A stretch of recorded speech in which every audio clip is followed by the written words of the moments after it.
মাতা তুলসীর জন্ম কিভাবে হয়েছিল?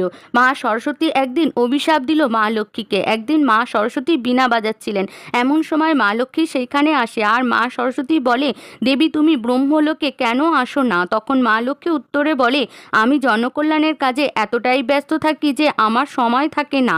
আমার যদি শুধু বীণা বাজালে হতো তাহলে আমার কাছেও অনেক সময় থাকতো। এই কথা শুনে দুই দেবীর মধ্যে ঝগড়া শুরু হয়ে যায়। তারপর তারা সমাধানের জন্য ভগবান বিষ্ণুর নিকট যায়। ভগবান বিষ্ণুর কাছে গিয়ে দেখে আগে থেকেই দেবী গঙ্গা উপস্থিত ছিল। মাতা লক্ষ্মী ও বিষ্ণুর পাশে গিয়ে বসে, কিন্তু ওনারা কেউই মাতা সরস্বতীকে বসতে বলে না। মাতা লক্ষ্মী বলে, আমি বাস করি বিষ্ণুর হৃদয়ে, আর গঙ্গাকে প্রভু নিজের চরণে স্থান দিয়েছেন, এখানে আপনার জন্য কোনো স্থান নেই। এই অপমান মা সরস্বতী সহ্য করতে পারেন না। মা লক্ষ্মীকে অভিশাপ দেয়, আপনার নিজের মাহাত্ম্যর ওপর এতটাই অহংকার, আপনি মর্তলোকে তুলসী রূপে জন্মগ্রহণ করবেন যেখানে আপনার সাথে ভগবান বিষ্ণুর কোনো